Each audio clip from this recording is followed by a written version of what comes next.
I'd like to welcome all to the 9th IBA, International Biennial Association Conference in Prishtina.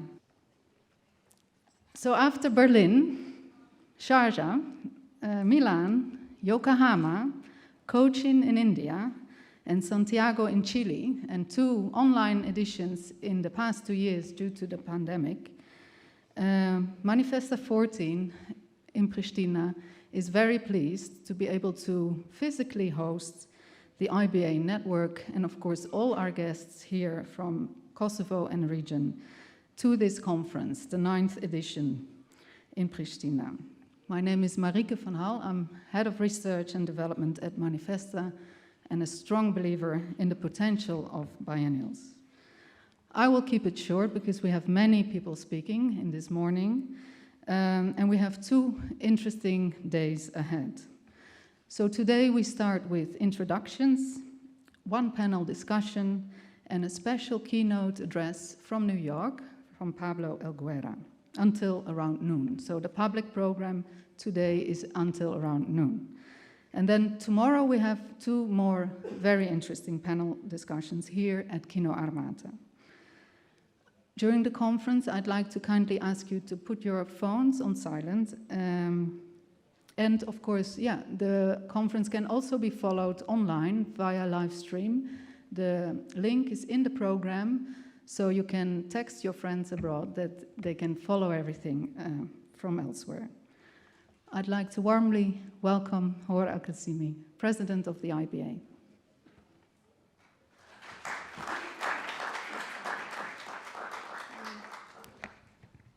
Hello, good morning, everyone. Thank you for being here.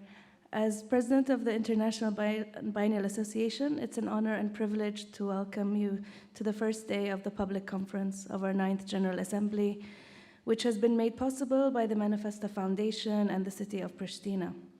As this is the first in-person assembly since our 6th General Assembly in Santiago in 2019, where we joined the demonstrations and protests with the people on the streets. So that was very historic and an interesting moment to be there. It's a pleasure to see your faces and to be in the company of old friends and many new acquaintances. Before we start today's events, I'd like to take some time to extend my gratitude to those who made this gathering possible. First and foremost, I'd like to thank Hedwig Fijen for extending the invitation to host the 9th General Assembly of IBA in Prishtina, and the team at the Manifesta 14 for all their hard work in preparing not only this event, but the chance to experience this beautiful city in the context of a biennial. It's always important to think of the responsibilities of an institution willing to host the IBA, and it's very complicated with visas and travel, and so we appreciate all of this for sure. In particular, I'd like to thank Marieke van Hal, an old friend of the IBA who helped to establish our association in its formative years and for working diligently with the IBA office to organize the program and the necessary details for this assembly. To the municipality of Prishtina and its mayor, Perperem Rama, and Deputy Mayor Alban Zogaj, thank you for welcoming us from all over the world to witness what has been an inspiring collaboration that we have had the privilege to attend. In addition, I'd like to express my gratitude to the Ministry of Kosovo and the Minister of Culture, Hajrulla Çeku, whose support has been key to the success of these exhibitions and events. Finally, I'd like to give thanks to members of the supporters of IBA coming all the way, not only for our 9th General Assembly, but to support Manifesta 14 in Prishtina. I'd also like to thank, of course, Hedwig Fijen for extending this invitation and really working very hard to keep us going during all these stressful Zooms. Trying to organize things abroad have never been easy. Having online IBA assemblies, it's practical for travel, but you really need to meet in person, and it's really important that we could be here today. So with our goal establishing these connections with the global biennial community, it's always encouraging to be part of these gatherings and bring us together, old friends and new colleagues, and hopefully future collaborations dedicated to contemporary art. I'd like to hand things off to the Director of Manifesta Foundation and our generous host, Hedwig Fijen.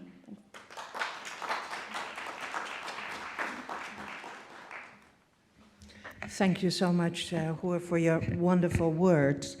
I also would like to extend a very warm welcome here in Kino Armata, one of the venues of Manifesta. And we welcome, of course, Minister of Culture, Youth and Sports, Hajrulla Çeku, Deputy Mayor of Prishtina, Alban Zogaj, and our beloved creative mediator, Nichols. As was said, my name is Hedwig, and I'm super grateful that we are all here together on behalf of the 9th IBA conference. Manifesta 14 has now been open for nearly 100 days and was originally invited to help rethink public space, recreate a new sense of collectivity, and imagine the possible urban future of Prishtina by creating long-term sustainable projects, using alternative methodologies and certain collaborations. With our biennial actually starting 2.5 years ago during a pandemic, and as we recently experienced an appalling war in Europe, this edition made us specifically rethink who we are, what we want to do, and what difference biennials can make. So we try to make a radical change in the policies of biennials, one of more supporting and co-creating sustainable artistic solutions, increasing capacity building, reactivating iconic historical buildings, I hope you've seen many of them, and the public spaces in Prishtina, and developing an alternative model, as you might have seen, bringing together different Kosovar communities, together with UNDP, Maria Çeku is here, in the building of the Center of Narrative Practice, the former Hifzi Suleimani library. The entire biennial program is built upon an in-depth research put in place by Manifesta and its collaborators in the 2 years leading up to the biennial, and we can talk about it forever. We made a public survey with 1,400 citizens. We invited citizens to rethink what they think is important in a biennial. We did expectation workshops, and we worked with Carlo Ratti about an urban vision. This pre-biennial process is, I think, what identifies Manifesta, and we started already in 2019. So it's a long work which wasn't visible, maybe not so sexy, but made the content so specific. Manifesta is nomadic, maybe you all know, and we implemented this specific methodology also by replacing already for some edition the usual, let's say, top-down curatorial model by what we say a new, more inclusive, we call it creative mediator model, inviting not only experts from outside, but citizens, groups from our entire team was helping with this, but also all kind of cultural specialists from Kosovo to be part of the conceptualization of the biennial program. And today we're proudly launched, here you see, the 5th Manifesta publication called Otherwise. Catherine is going to speak about it, dedicated to this enormous amount of projects showcased in the last 100 days.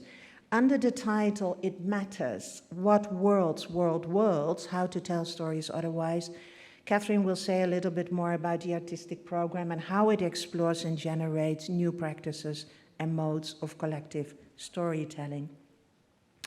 As I said about our participatory model, which was already visible in Marseille, Palermo, Zurich, but it's also closely related to how the biennial supports the citizens of Prishtina. In this case, because this was one of the ideas coming from the city about reclaiming public space. And as you maybe read, it's around 4 pillars. I hope you visited them. Former brick factory, iconic Grand Hotel Prishtina, community space of the Center of Narrative Practice, and the parcours of the 25 venues, which hopefully will continue to be renovated after Manifesta has left. We try to imagine a possible alternative urban future for the city of Prishtina and invested significantly in the local cultural ecosystem, with 64% of our participants coming from Kosovo and the Western Balkan. Actually, I have to say our biennial became radical local, showcasing, and this is important, what was already here.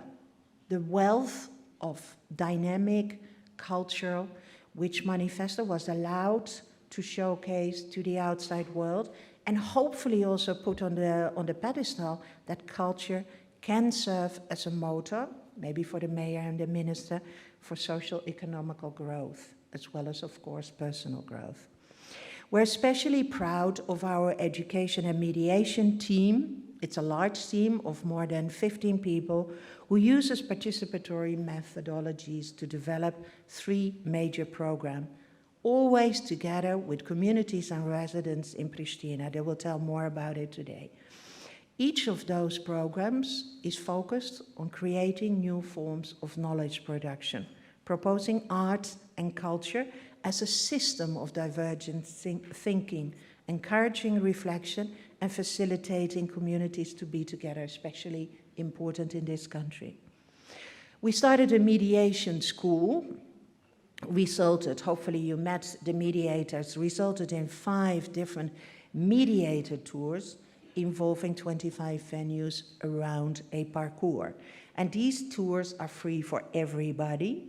And an important aim of those tours is to enable a horizontal dialogue and facilitating discussions with people from here, not with the internationals only, to enable to understand more of Pristina's history, architecture, and the reconstruction of heritage. Maybe you noticed the entire biennial is free of access.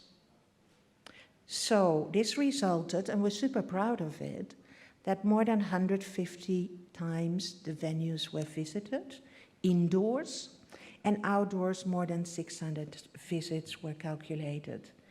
So Manifesta, since we're nomadic, we're always speaking about creating a legacy.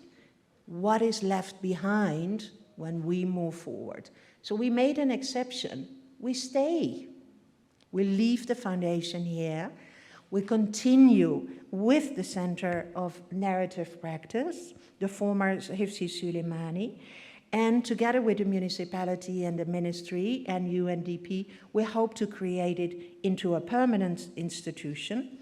And essential to these kind of institutions was empowering young children and young people to participate in these activities. Let me say it again, and I hope you saw the OASA, the community library for Pristina's youngest residents, with a program of reading session, music, self-publishing workshop, poetry, and drawing. And I think this permanent institution is hopefully an example how a biennial can also help revitalizing certain spaces, as we hope that in the next few months it's becoming clear what you guys are going to do with Rilindia, Kinorenia, Brick Factory, Green Corridor, which really shows the vital energy, how these spaces are so loved by the people of Prishtina. If we speak about the immaterial legacy, something we cannot grasp or feel, I think, and which is going to be reviewed only in the next few years, I think it's clear with more than 700 press reviews, with identifications of what Pristina is. In these reviews, you can really clearly see how the image of Kosovo and Pristina has been changed. And I think it is really in a kind of positive way.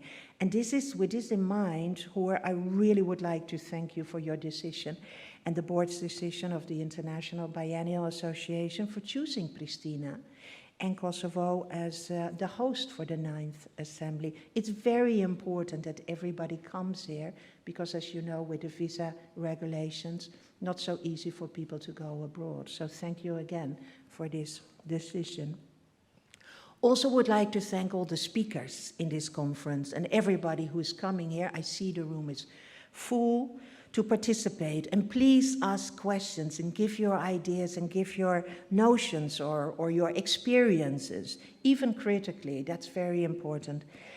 Also, everybody traveling from afar. I just spoke to our colleague from Sydney. I spoke to the colleagues from Pakistan. I spoke to some colleagues coming from very far away, Mexico. Thank you so much. We're so grateful that you took the time. to take upon this journey. Special thank you also for the Ukrainian colleagues. An Ukrainian delegation is here because Manifesta is trying to find out how we can do an edition in 2028, not only in Kiev, but in many cities, potentially in the Ukraine. And it's very important that they are here.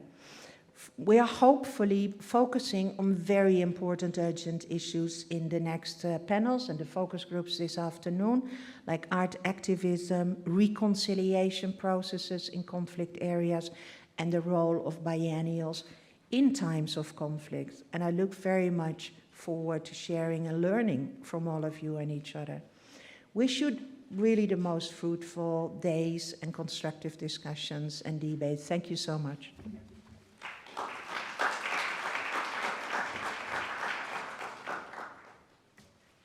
Thank you, Hedwig. May I now ask Deputy Mayor of Prishtina, Mr. Alban Zogaj.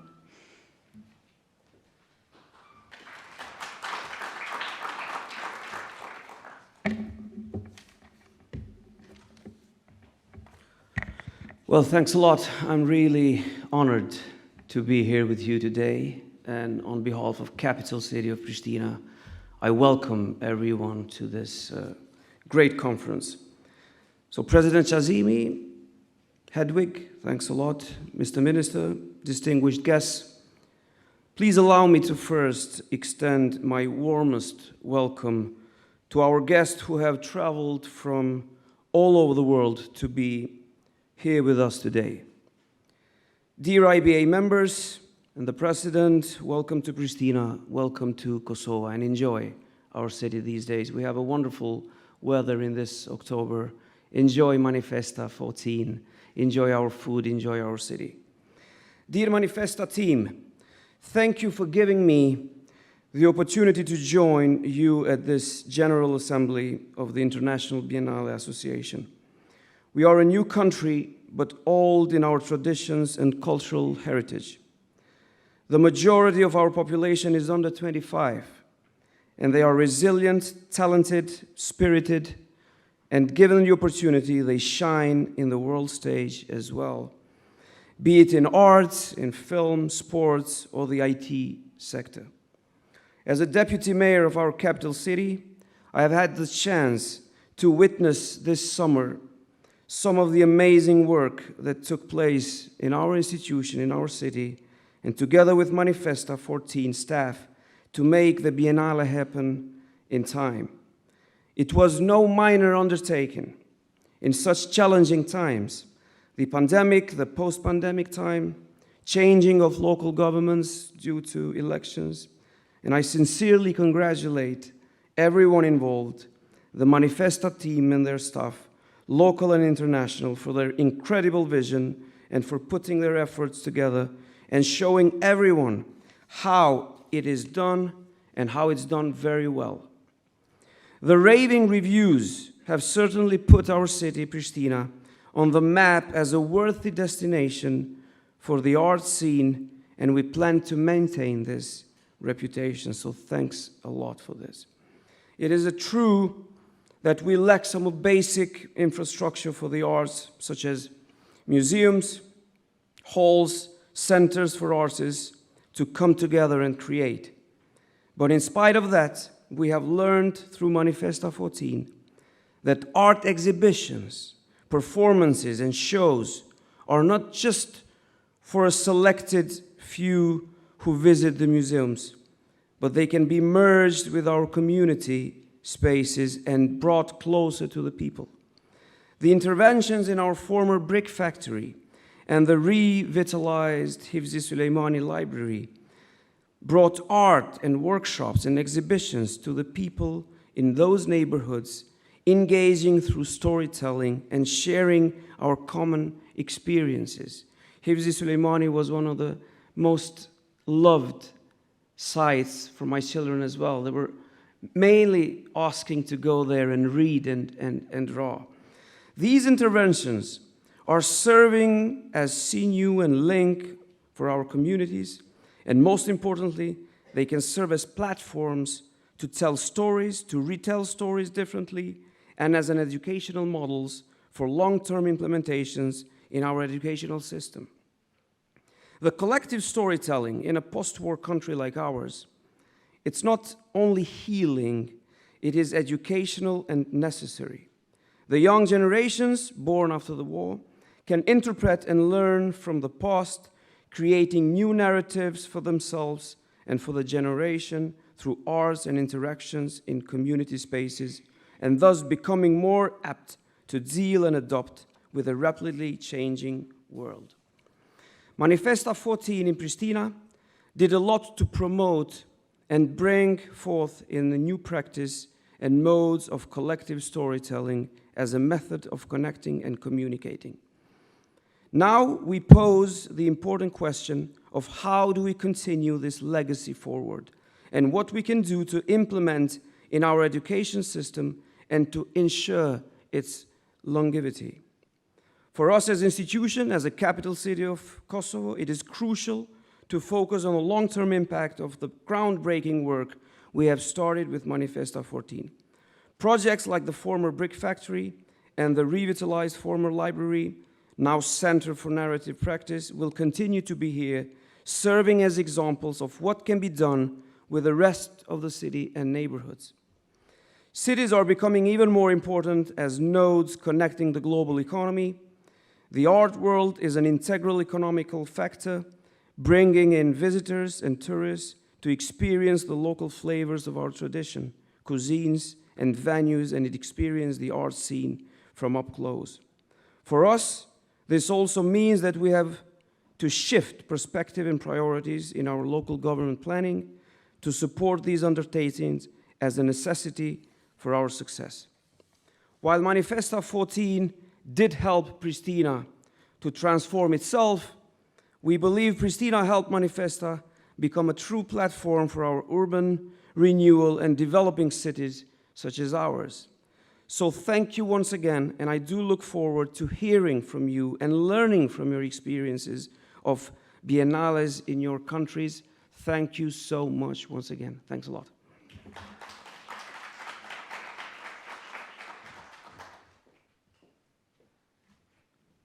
Thank you, Deputy Mayor. May I now welcome Minister of Culture, Youth and Sports, Mr. Hajrulla Çeku.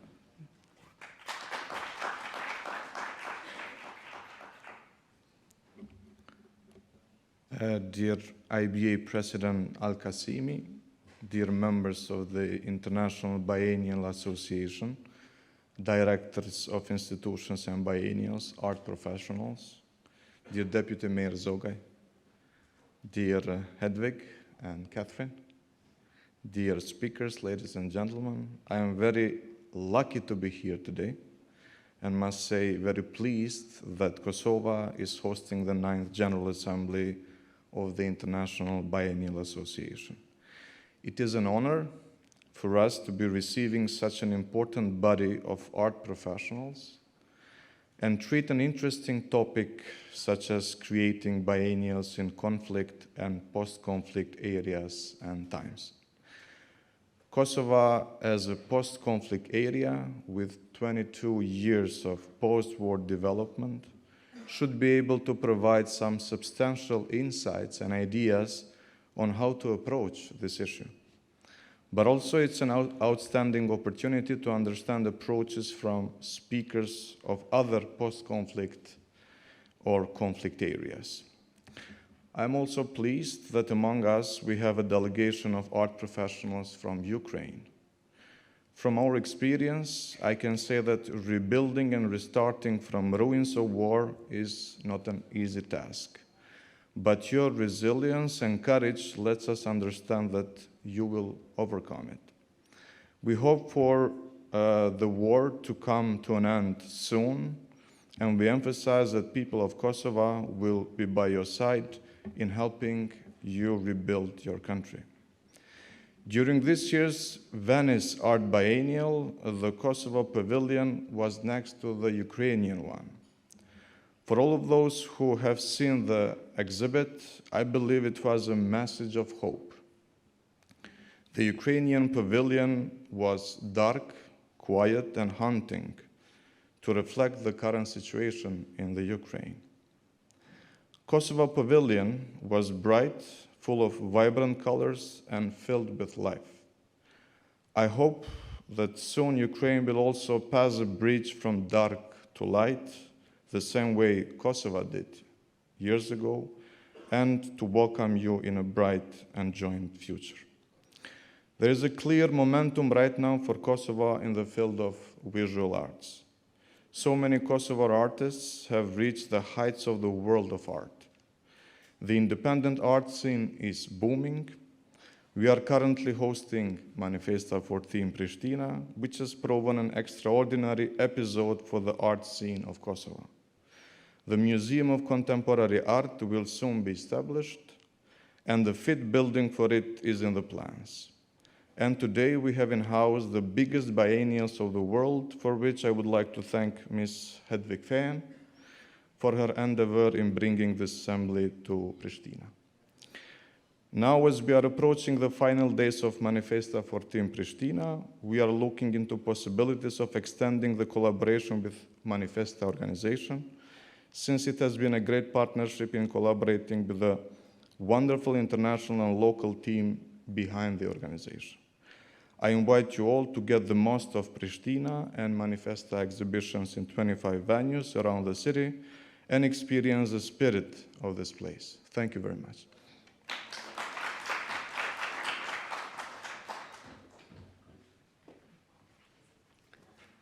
Thank you, Minister, for your beautiful words. May I now welcome Catherine Nichols, our creative mediator.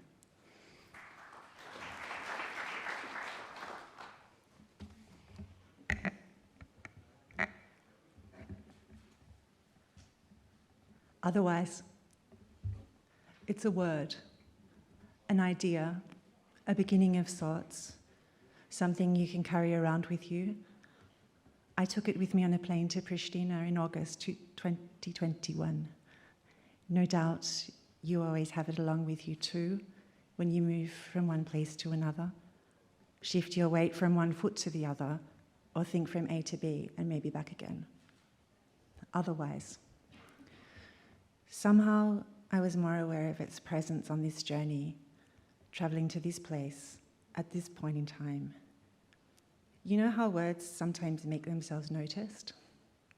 How constellations of letters you've seen, heard, and recognized countless times before suddenly leap out at you from the page, persistently ring in your ears, gradually seep into your consciousness, how they make you wonder whether you've ever properly understood their meaning, how they prompt you to ponder whether you truly know how to use them in a sentence, how they entice you to toss their syllables around on your tongue to find out how they feel and taste and where they might take you.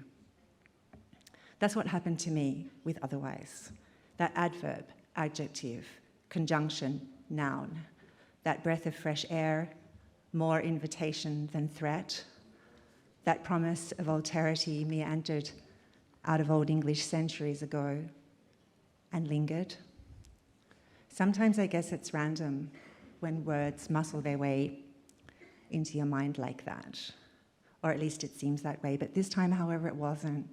What swept otherwise to the surface of signifiers swirling around in my thought space, and from there into the title of Manifesta 14 Prishtina, is a story of entangled desire, one that is felt by many people and told by as many voices. Visit the sites of Manifesta and you'll hear them.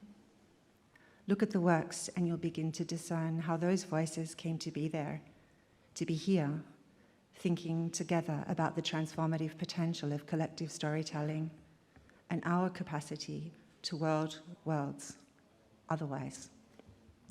First, otherwise, desire of a biennial. Manifesta is innately restless. It's carried, or rather driven, by the presupposition of an otherwise. Different places, places that could be different, places that could become different, differently. This state of being, this state of mind, has as much to do with the biennial's philosophical allegiance to the figure of the wanderer, an embodiment of becoming, emergence, and renewal, as it does with the geographical nomadism of the platform. Rather than assembling large-scale exhibitions, Manifesta has set itself the task of conducting research on the social, political, architectural and cultural infrastructure of a given city, of listening to and critically engaging with all manner of different stakeholders, whether they're adults or children, artists or architects, workers or students, historians or politicians, writers or thinkers, urbanologists, sociologists or activists. So rather than showcasing art, the European Nomadic Biennial has focused its attention on responding sensitively, sustainably, in various ways to the complex set of objectives formulated by the citizens of Prishtina, of Kosovo, while encouraging public participation and imagination. Second, otherwise, desire of a city. Which words do you take with you when you visit a city for the first time? Which questions do you take along with you to a country in which you might begin to work? A place that you, like so many others, have primarily read about in the context of a war in the late 1990s and subsequent disputes over its sovereignty. Especially when there are already other associations creeping in, fragments you've heard about the warmth of the people, the edgy brilliance of the film and the music and electronic music scenes. The growing visual arts scene and the layers of history manifest in the urban landscape, Ottoman, socialist, post-conflict and turbo-capitalist. I took with me the knowledge that Prishtina's brief and bid to host Manifesta centered on the longing for an otherwise, particularly on the desire to reclaim public space.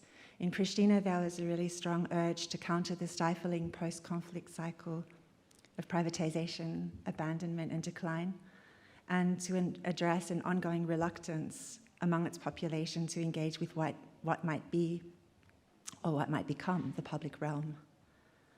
I took with me the questions raised by the research my then future colleagues, both local and international, had conducted on the urban landscape and infrastructure, on subcultures, and the cultural memory of the many derelict and abandoned buildings across the city.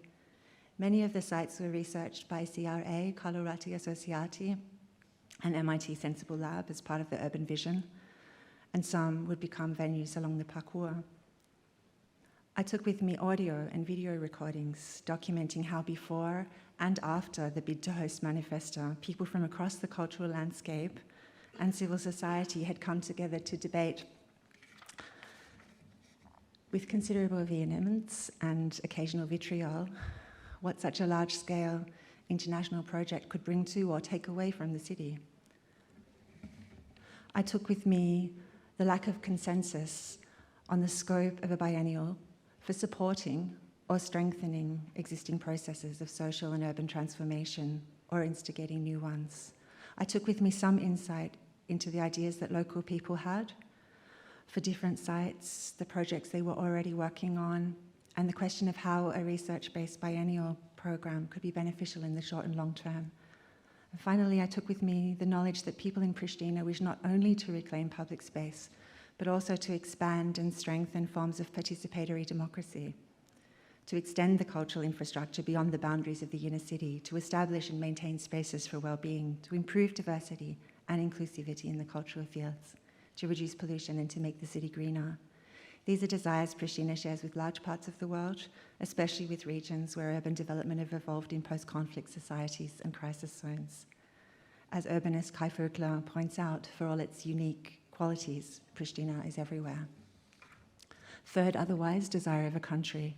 There are many obstacles people face in Prishtina, as much in making and showing art as in gaining access to education, as much in moving around the city as in traveling beyond the borders of Kosovo, a country held hostage to a strict visa regime.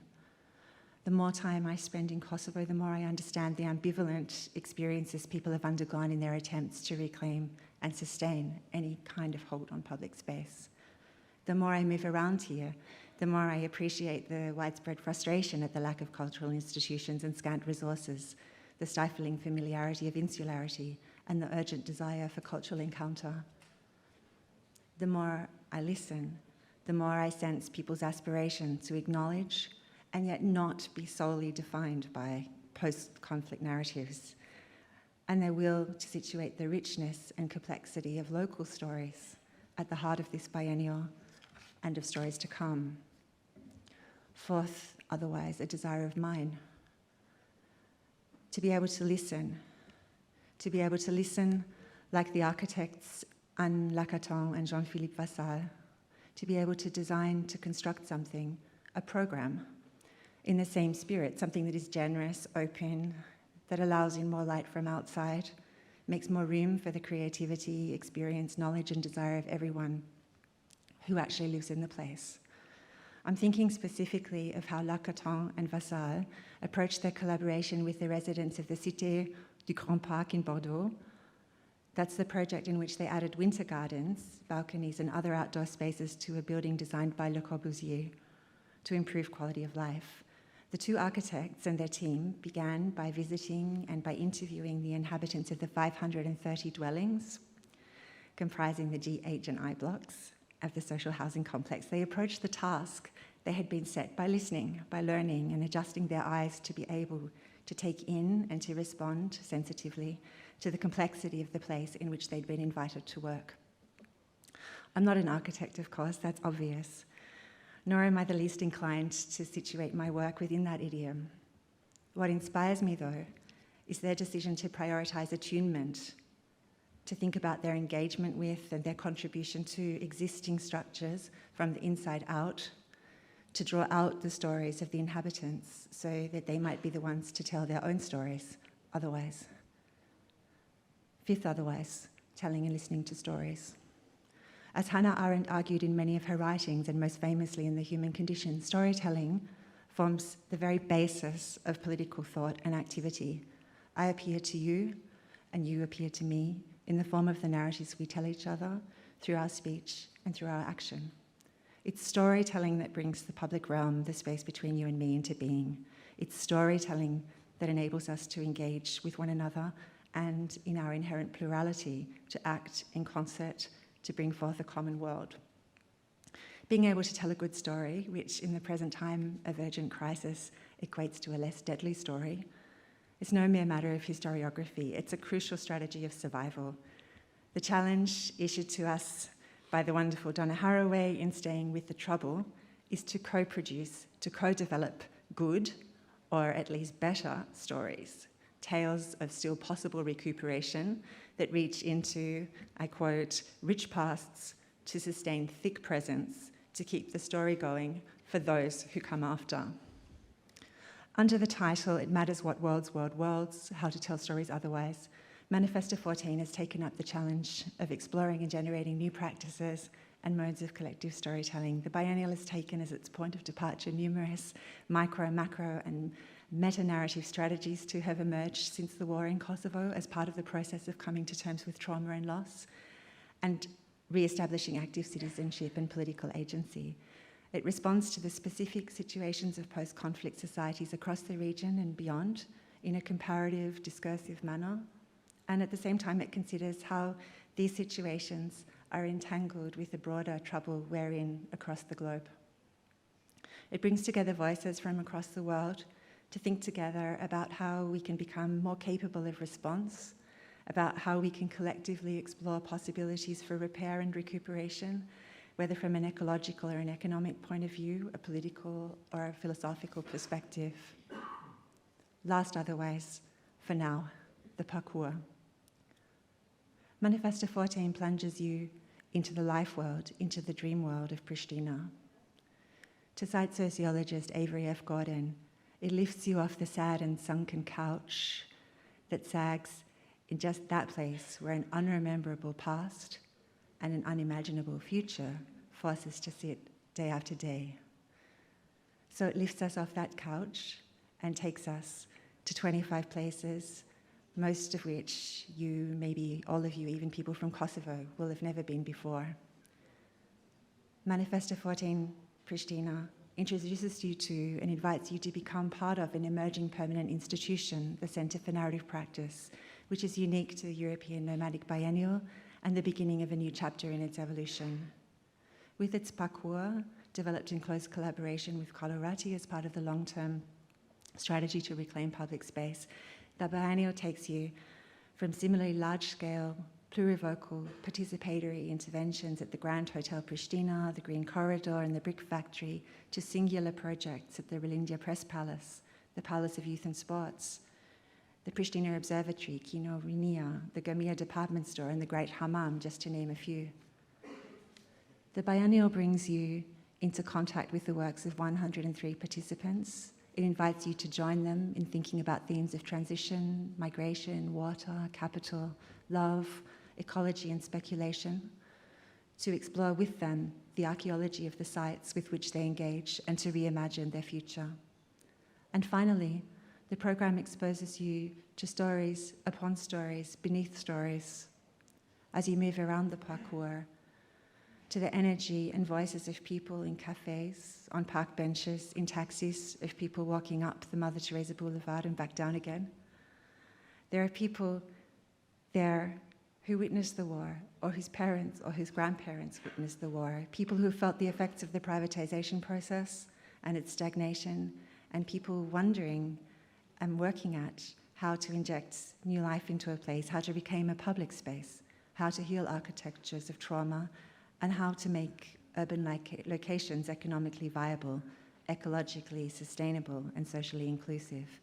In other words, there are people looking for ways to weave new narratives, to tell new stories, or at least stories with endings different from the ones we're living or anticipating now.